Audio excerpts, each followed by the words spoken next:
All right, well, good morning, everybody.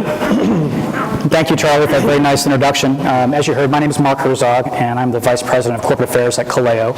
And I do have, in addition to my day job, I have this part-time responsibility as Chairman of the State Workforce Board. And it's a great honor because, as you heard Kathy say earlier, there are very few things in this world that are as meaningful as a job for people. The pride it gives, the impact it has on our economy, it affects so many things in the ripple effect. And so that's why we take our responsibility in the Workforce Board very seriously, and a lot of my colleagues are here today, including Barry Duvall. You heard Kathy Byron, she's a member, and a number of others who are here, and others who could not be. But yes, it's a very significant amount of money that is coming into Virginia from the federal government and from the state to try to help match up people who have needs to increase their skill sets with the credentials that lead to not just any job, while that would be great, from an economic development standpoint, we really want to do a good job to align those credentials with the high-growth, high-demand, high-wage jobs of the 21st century that will help our economy grow and provide people with a long-term career path to sustainable employment. The challenge we have is that of that $350 million, a significant amount of that is broken up across 4 different executive branch secretariats, across 8 different state agencies, and scores of programs. And so we on the Workforce Board are trying to make certain that that money is deployed in a way that is the most effective for those goals I just mentioned to you. And that's a challenge. We're working our way towards that, making progress. The other key area that we're focused on is the subject of today's conference. And I really want to thank Barry and all the team at the Chamber for not only having a conference on workforce, but specifically on this topic. We have a dedicated committee on the Workforce Board specifically focused on military transition and supporting our veterans to not just find a job, but frankly, find a job in Virginia. We see them as an incredible strategic asset. We don't want them to go back to Ohio or Texas or, heaven forbid, Maryland. We want them to stay right here in Virginia because that's a huge, huge resource to us.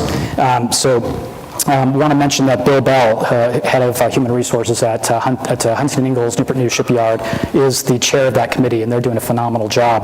And we just had a major panel discussion on where the gaps are in our efforts to try to ensure that we retain these workers at our last Workforce Board meeting. I want to echo what Barry said. I feel very intimidated because every one of the panelists on this session here could very well have been our keynote speaker. If you look at their bios in your program, you'll be amazed in the wealth of knowledge and experience that each one of these folks brings. So with that, I'm going to turn it over to our panelists. We're going to go down the line, and everyone's going to share a little bit about their background, how they came to their current positions, what they do, and a little bit about the mission about their company. So we're going to start off here with Ross. Well, great. Good morning. I'm Ross Brown. I'm the Managing Director and Head of Military Affairs at JPMorgan Chase. Prior to assuming this position about 18 months ago, I spent 27 years in the Army after graduating from West Point, and then I served for a year in the Department of Defense as a senior executive. And it's just a tremendous opportunity to be here today to talk about both the firm and the benefit of hiring veterans. Thank you. Michael. My name is Mike Melo. I'm the president and CEO of ITA International. We're a small little defense contractor down in Yorktown, Virginia. I'm actually a retired Navy veteran, 23 years of service. Mark asked us to talk about our transition, and because we're going to talk about how ITA hires veterans. But it was an interesting experience for me because I went from college to the Navy, and I probably never interviewed for a job until I retired from the Navy. I got a job at ODU for 3 years, and then I started my company. And it's really daunting when you come out of that service and you have never had that experience. I always laugh because my wife, Kathy, has probably interviewed at more places than I'll ever interview because every time we moved, she had to start a new job, had to go out and interview. And so when you talk about veterans and talk about educating them on how to make that transition, I think the things that Virginia are doing are outstanding to try to help make that transition as smooth as possible. Real quick on ITA, like I said, we're a small defense contracting firm. We do analysis, planning, training, engineering services for federal agencies across the board. Josh. Hey, good morning. My name is Josh Jackson, Senior Vice President for Training and Simulation at SAIC.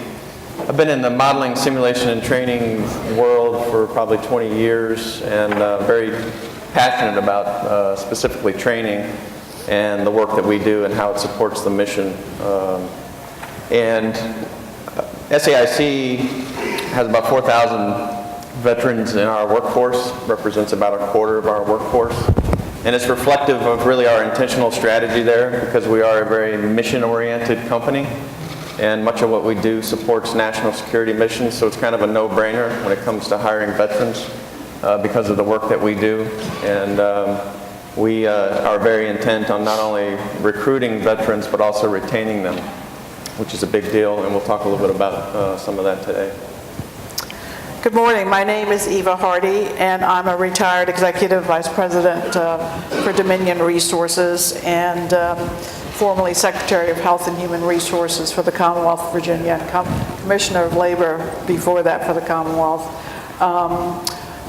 In my 2 careers of private and public sector, I think there's nothing that I've done that has been more meaningful to me than since my retirement working with our chairman and CEO on our veterans program at Dominion. It is not only the right thing to do, it is a win-win for us because as an industry nationally, we're going to be losing about 200,000 employees over the next 5 years. And one of the ways to fill those slots, and they're very good paying jobs, is to take folks who are already trained, have a team spirit, know about safety and commitment, and help them transition into our various workplaces. So I'm very privileged to have worked on this and continue to work on it even in my old age. Thank you. Good morning, everybody. I'm Greg Craddock. I'm the CEO of Patriot Group International. We're a small government contracting business that specializes in what we like to call expeditionary mission support. That's a pretty broad umbrella. It covers everything from high threat security to ISR support to a little bit of analytics and other things. But it's an honor to be here today. As Mike spoke of earlier, I'm a veteran myself and transitioned into the civilian workforce in the late 1990s. And in doing so, I had a bit of an identity crisis. You know, for so long I identified with being a soldier. I'm an Army veteran, by the way. And this is a common problem, I think, that we see today in our veterans. So many of the PTSD issues that we see coming out of the armed services now can be directly related to that sort of identity crisis. But research has shown that these issues can be overcome, and one of the ways they are overcome is by doing things that are productive. And so there's nothing more productive than starting a meaningful career. So I'm happy to be here today and hopefully lend something to the panel. Thank you, Greg, and thank you all of our panelists. So we're going to start off with Ross. Since veteran retention is a major issue within the military and the DoD, because they want to retain this great workforce, but it's also an issue for employers who do bring on veterans because they're highly sought after and they might go somewhere else. Can you tell us what JPMorgan is doing to help ensure that you are retaining the workers, and any observations you had from your time in government? I'll set the context first by talking about a little bit of the commitment the firm has made to veterans. We began the Military Veterans Affairs, the organization that I have the privilege to lead, in 2011. And it was in response to the challenges that veterans were having with employment that Eric Eversole talked about, the 12% unemployment, et cetera. And so the firm, led by Jamie Dimon, our CEO, wanted to get involved and wanted to do something on behalf of veterans. So we established the Military and Veterans Affairs organization, and it was built around 3 pillars. Now, over time, these pillars have changed. They've evolved as the challenges to veterans have evolved. And currently, our 3 pillars are employment, veteran-owned small businesses, and veteran financial security and support. I'm happy to talk about our commitment to small businesses and veteran financial security and support at any time, but today, I'm going to focus on employment and lead to the retention question that you said. So from an employment perspective, there are 3 components to our program. The first is called the Veteran Jobs Mission, and there's veteranjobsmission.com. That's a coalition of over 232 companies that we founded in 2011 that are committed to hiring veterans. And in the past 5 years collectively, these 232 companies have hired over 300,000 veterans. Now, the organization was originally dubbed the 100,000 Jobs Mission. Perhaps some of you knew it as that. But we were a victim of our success, and that's a great way to be victimized. And so we quickly outpaced our goal, and now collectively we've set a goal for 1 million. That 1 million is derived from a conversation I had with our CEO, Jamie Dimon, who asked me, how many veterans transition each year? And as Eric said in his discussion, about 200,000. So he said, so over the next 5 years, there's going to be 1 million veterans that have transitioned from the service? And I said, yes. He said, then let's make that our goal. So our first commitment to veteran hiring, to veteran employment is in the Veteran Jobs Mission. The second area within employment that we focus on is called our Regional Jobs Mission. And what I found as I assumed this position and went out and looked, listened, and learned was that the middle market companies and small business owners didn't have the infrastructure to recruit the way that the Fortune 500 companies did. And so what we've begun to do is partner with communities and cities such as Richmond to facilitate, first of all, to identify the demand, so to get some willing partners who are interested in hiring veterans, and then partner them with the Department of Defense, the Department of Labor, the local institutions, to provide a pipeline of veteran talent to solve the employment needs of that particular community. And so we're moving forward in that, and we're currently doing that in Dallas, Texas, and we've recently begun this initiative in Phoenix. The next element of our employment is internal. In the past 5 years, 134,000 transitioning service members have applied for work at JPMorgan Chase. 134,000. We've selected 11,000. We've hired 11,000 veterans in the past 5 years, and we have a goal in the firm that 7% of our new workforce are veterans or service members, those continuing to serve in the National Guard and Reserve.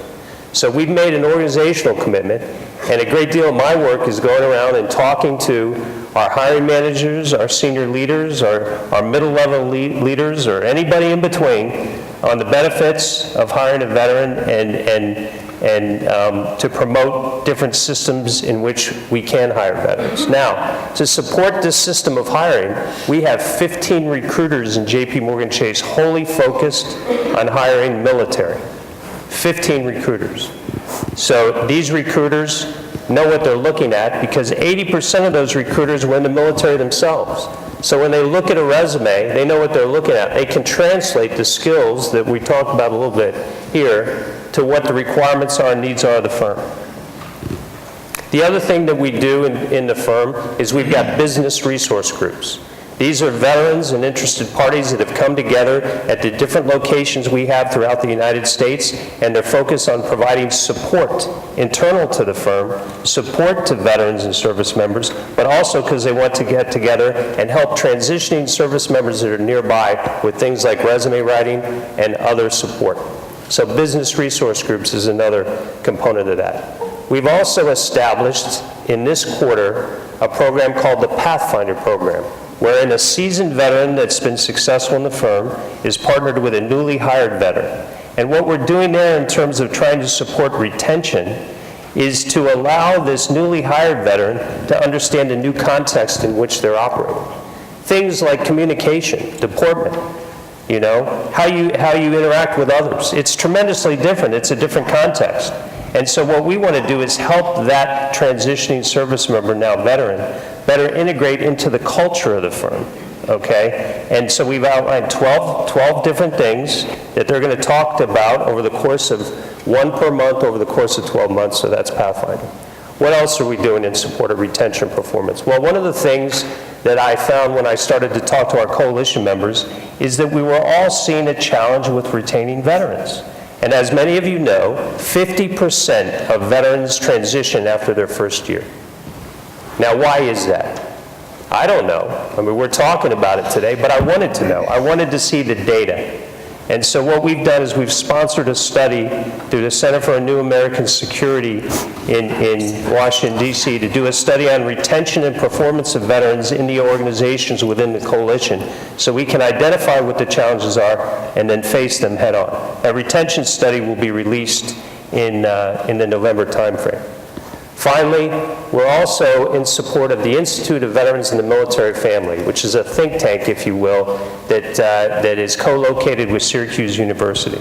They're well known in the veteran space, and they do a lot of great work in the veteran space. And they're also doing a study sponsored by the Office of Management and Budget, because the Obama administration gave advantages to veterans transition to be hired by the government. But they're also seeing a lot of veterans transitioning, and they want to know why. So we're trying to create synergy between the two studies to address that. So as you can see, the organization of which I'm a part has made a tremendous commitment to veterans, to veteran employment. And as a result, because we expend a lot of resources, because we know that the value that they bring to business, we want to keep them. And so these are some of the things that we're doing with retention. We're doing research, we're doing that Pathfinder program, you know, and we're establishing business resource groups, and we're doing other things of that, you know, similar to those that I've outlined to retain veterans. So thank you. Thank you for the opportunity to talk about what we're doing and how we're addressing retention, which is a challenge. That's phenomenal, and I think you've laid out an amazing roadmap for a lot of companies to look at. Even one small piece of everything you're doing would be a huge improvement for a lot of folks and what they do to help retain workers. So Mike, can you tell us about ITA and what you all do to help recruit veterans to your company? Sure, Mark. And it's very interesting to compare, because large business, small business, okay? Because we do not have the resources that we're talking about up here. And so we as a small business have a whole different approach to how we recruit and retain veterans. And I say that probably our biggest asset that we have to retain, or to first identify and recruit veterans, is building a network within the military community. And I say that because 75% of our workforce are veterans. So we have a large percentage of veterans. Our number one tool to help identify other veterans is through our veterans that we currently have employed at ITA. So that's the first place we go. We try to help us recruit them, to try to build that network. The second thing we do, we take advantage of the transitions offices that are located at all military installations. Everybody gets out of the military has to be trained in how to transition. I talked about my transition. I was a little slow. I had to go through it twice to learn how to do this. But it was teaching military guys how to do their resume, how to do interviews, employer panels, all those kind of things. So us as an employer, we actively participate in those transition services we offer our veterans, because it gives us exposure to the veterans. They get to know about ITA, and they look for opportunities to work with us. The other thing we've taken full advantage of, is that V3 program here in the state of Virginia. It's been an outstanding program. We've been with it since the beginning. We actively participate in everything the V3 program does, because again, it's all about building that network. You're going to hear a common thing from me, and it's about building that network. And it's not just about, ITA building networks among our employees. It's about building networks within the military community, such as the V3 helps us do, so that we can expand out. And the final thing I talk about is, and help build our network, is there are a lot of military associations out there, like in Norfolk, the Navy League is a big player down there, the Service Navy Association, the Association of the U.S. Army. Those are all great organizations, and we are actively involved with them to help build our network. And you'll see one thing I probably didn't mention, and we do use them. We use the search engines to try to find employees. But I found the best way to find good employees is through our network. Okay. But building that network, I always talk about it, it's a two-way street. We can't just expect that network to keep giving us bodies and employees. So we have to actively participate in that. So if you're a small business owner and you want to try to figure out how to get into that network, we participate in the VEC job fairs. We participate in the V3 training. We participate in mock interviews that the transition office offers up. We We participate in employer panels. Those are all opportunities as a small business that we get our name out there. We identify potential people that want to become ITA. And so we're both serving the veteran community, and selfishly, we're trying to find highly qualified people to come work at ITA.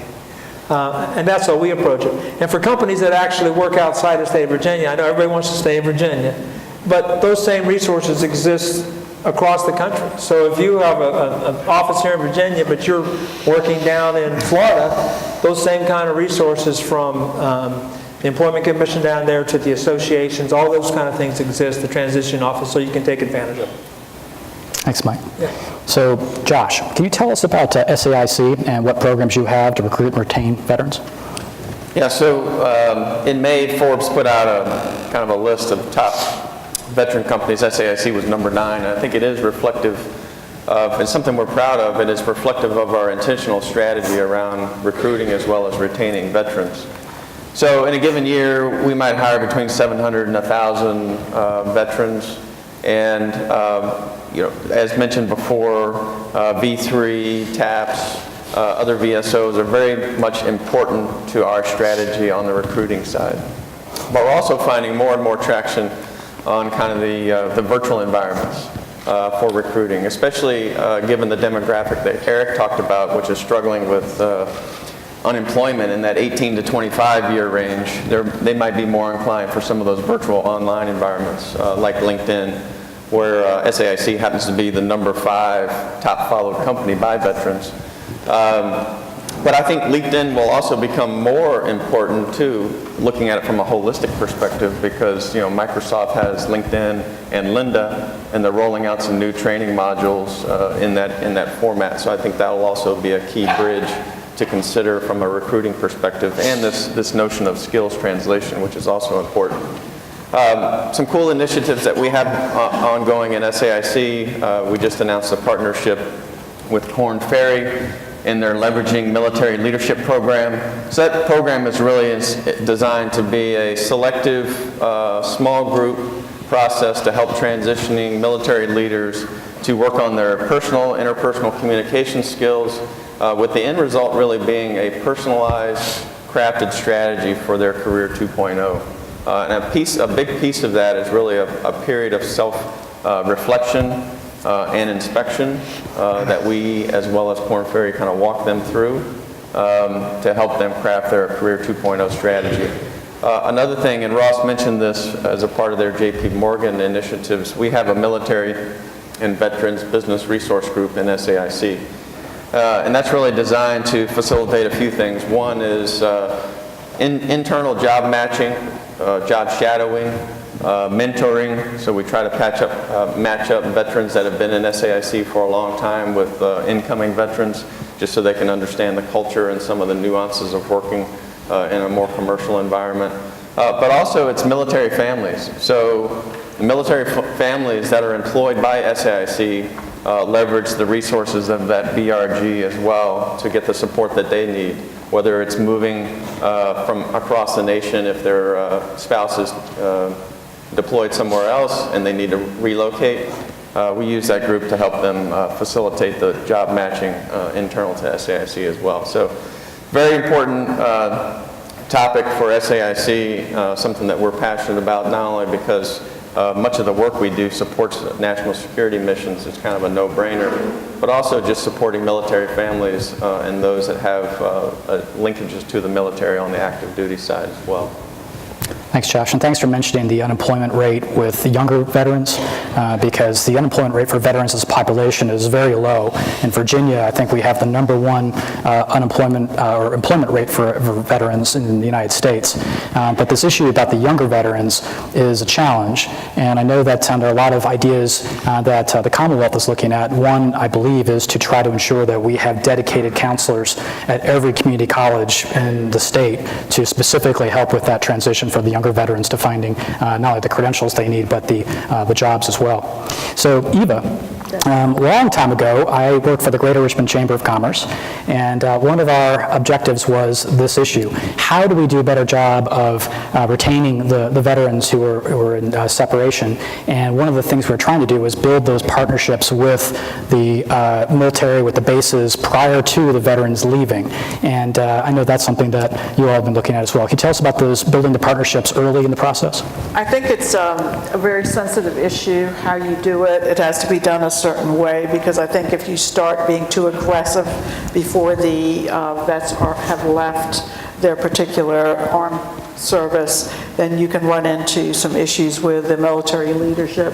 So I think you have to have a very balanced program of outreach and partnership. And I think one of the ways that we've been able to do it is because we are the electricity provider for the bases. We have an ongoing relationship with the base anyway, and so we've been able to work with base leadership, and through our exceptional HR team, which I think two are here today, Matt Kellum and Sadiq Holiday, who've done an outstanding job in reaching out.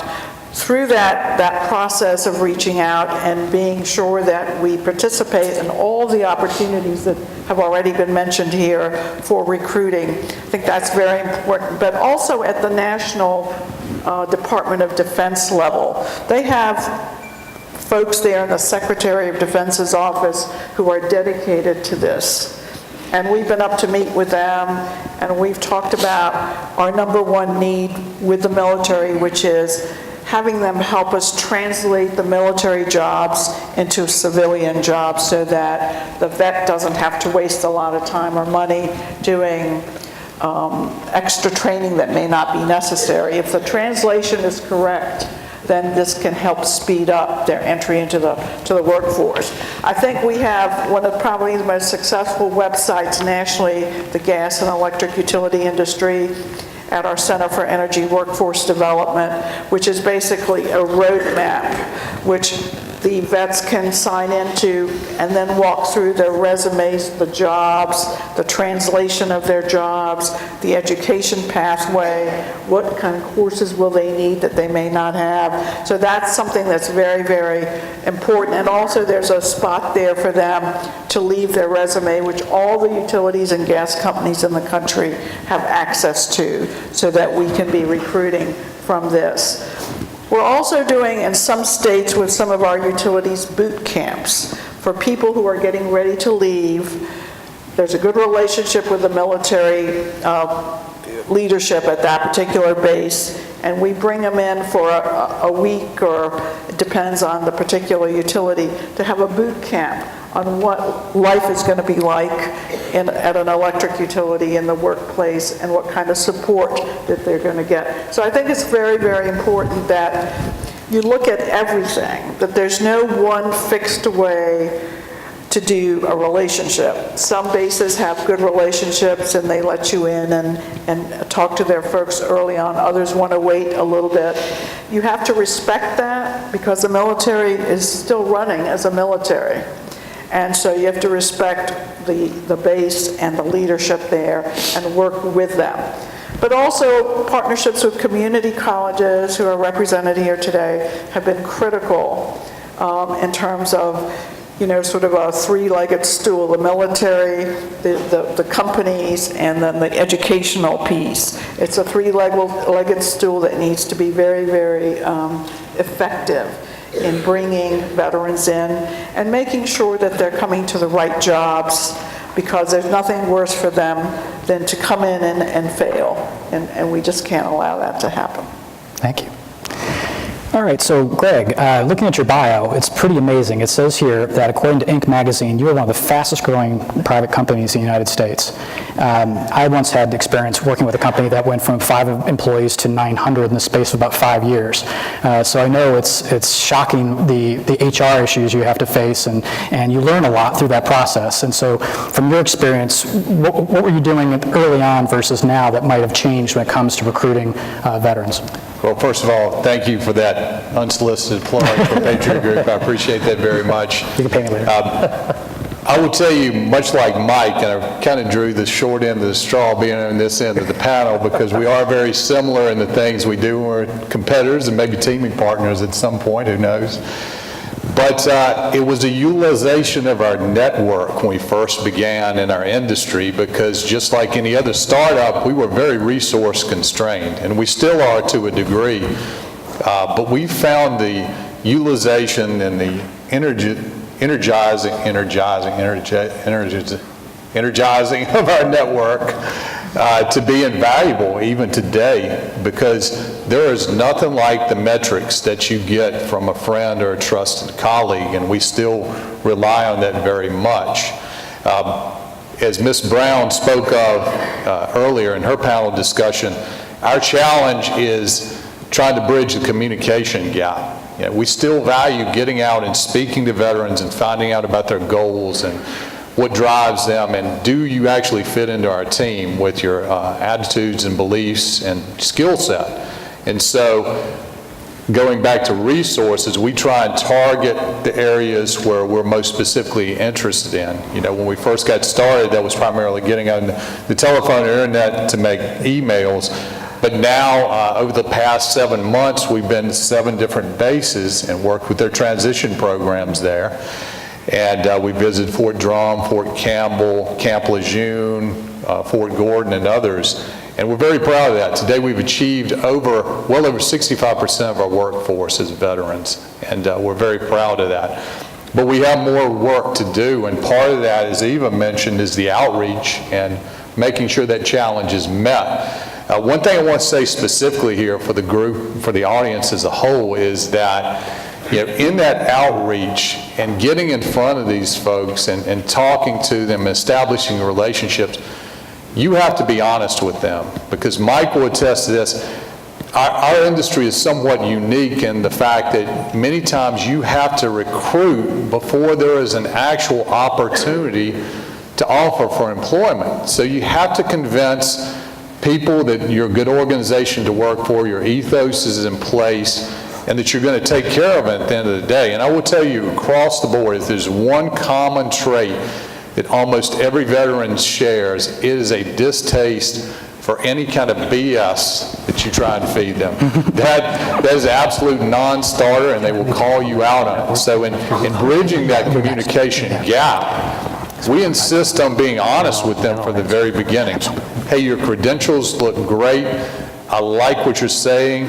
You present well. We are very interested in bringing you on if the opportunity presents itself. So we want to keep up the communication and continue the discussion, meaningful discussion, and hopefully things will work out well. If not, we're competing on a daily basis for similar opportunities. So 2 months, 3 months, 6 months from now, we may be contacting you again. And most of them really appreciate that kind of dialogue. And it's a chance for you guys to differentiate out there, and that's important to any business from my perspective.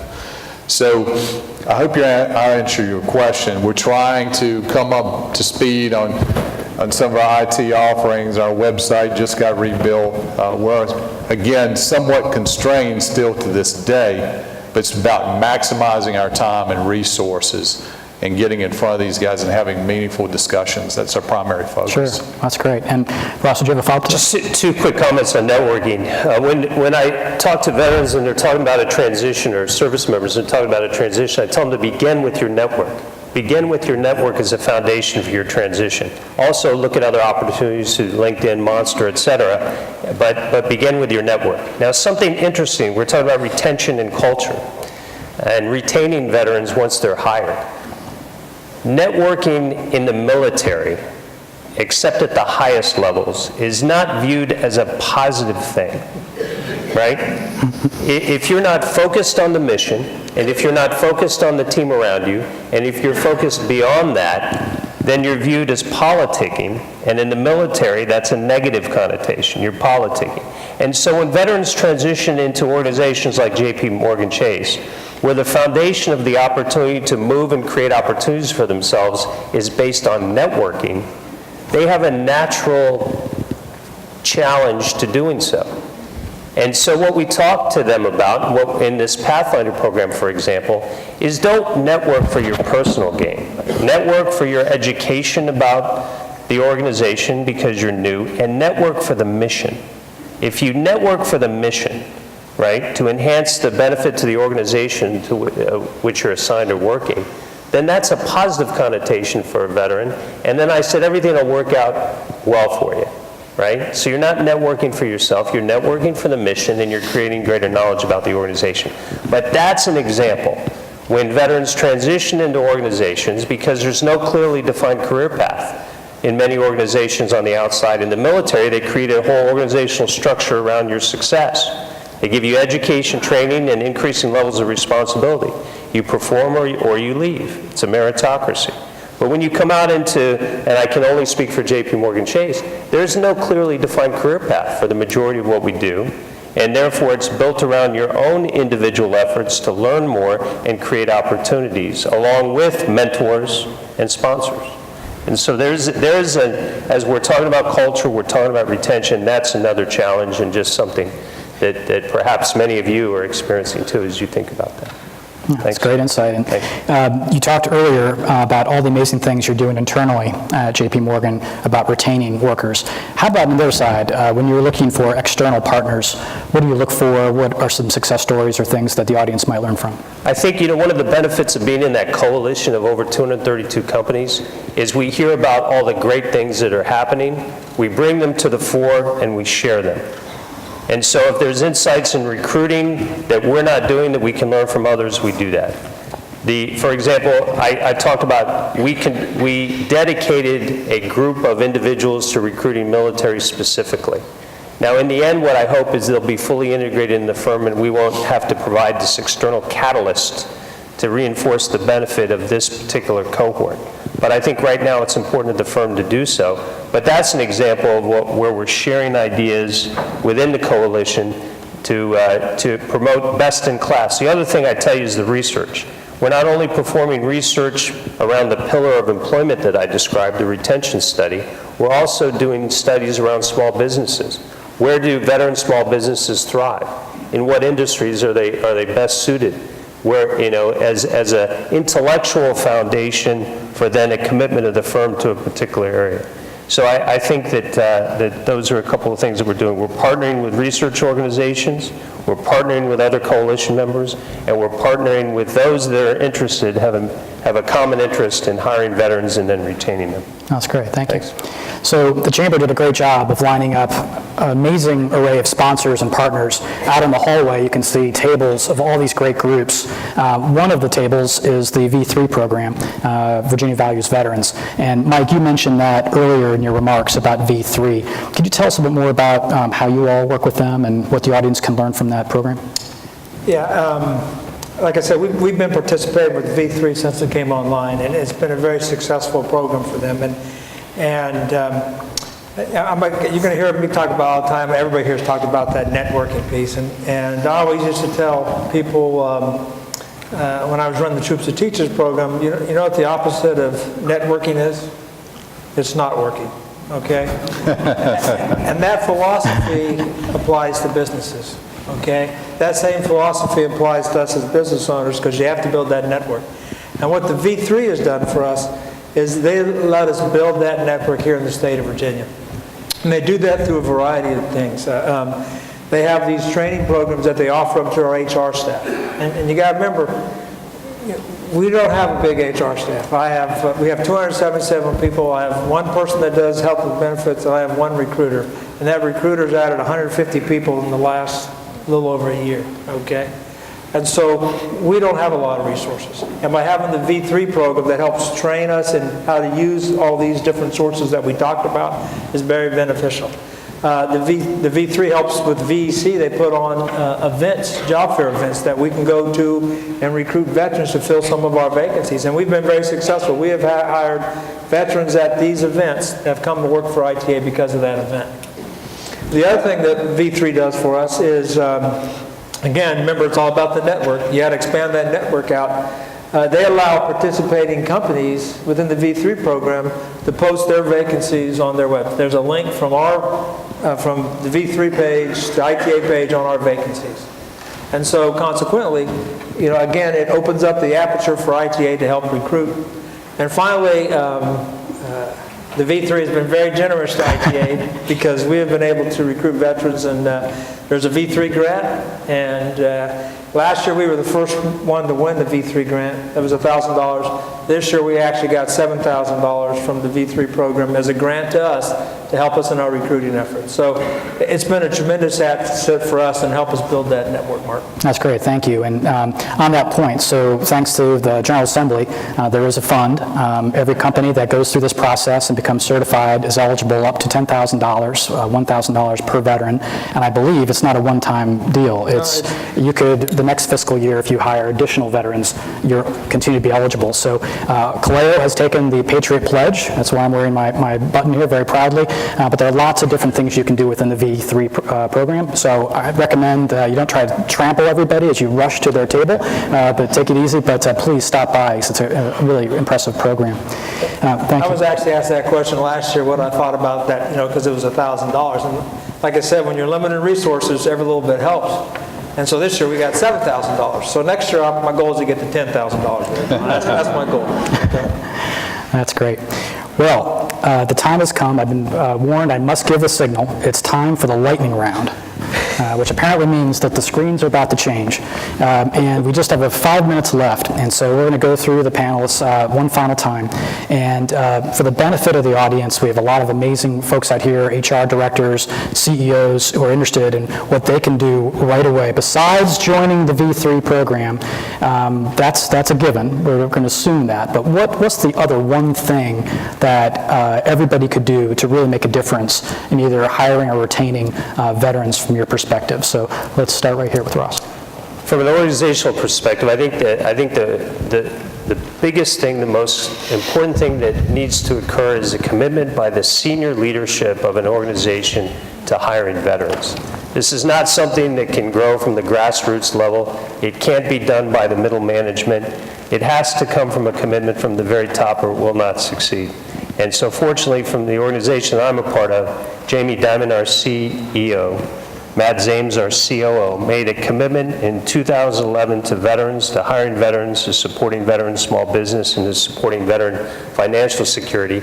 And that has not only facilitated me having a job, which I'm thankful for as a transition veteran, but more importantly, for hiring all the veterans that we're hiring and being a corporate leader in this space and trying to move the ball forward. So I would suggest that if you want a veteran program, it's got to begin at the top if it's going to succeed in an organization. Thank you. Thank you. Okay, I'm going to do audience participation here.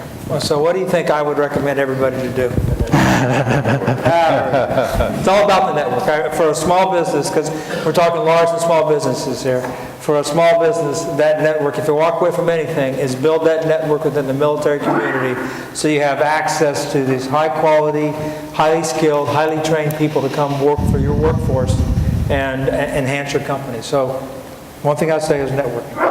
Thank you. So I think if you're a small, medium-sized business, one of the best things you can do for yourselves to hire and engage more veterans is take your most of the jobs that you have, that you recruit for most, and really intentionally map them to military skills, MOSs.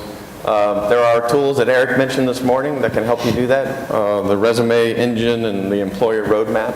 That are freely available, so I'd encourage you to do that.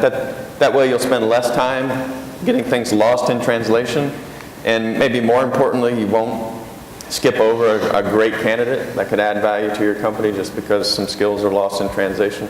The other thing I'll mention real quickly is also got a lot of great things going on at the national level and within the Commonwealth and then inside specific companies, but we also have to think regionally about veterans and hiring veterans so that they don't go outside a specific region or outside the Commonwealth to get jobs.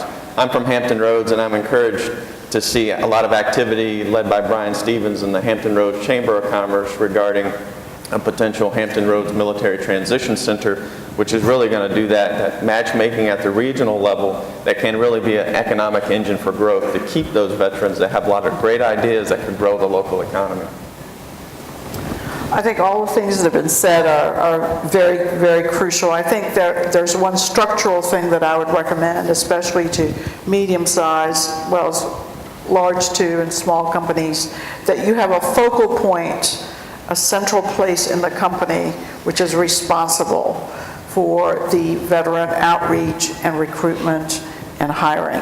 That it not be assigned here, there, and everywhere, that it be actually focused so that they can take advantage of all the programs and networks and military relationships that they develop over time. I think it's very important, and our group has done that, and they are the ones, the go-to people in the company, and you need that in order to succeed. I would say if you're an influential person in your organization, which I assume most people in the audience here are, or if you have hiring authority, to understand that even outside the skill sets that a veteran brings to the table, realize that if it's a toss-up between a veteran and non-veteran, this person brings some intangibles to the table that most people today don't. And what I'm speaking about is leadership capability. You know, knowing the difference between management and leadership. You're looking at a person primarily that seeks responsibility and takes responsibility for their actions, a person who knows their personnel and has a tendency to look out for the well-being. So understand when you get a couple of candidates that are very competitive, if you're looking at a veteran as opposed to a non-veteran, he's worth some extra consideration, in my opinion. That's served us well, and we're grateful for all the services out there and the people who come to us on a daily basis.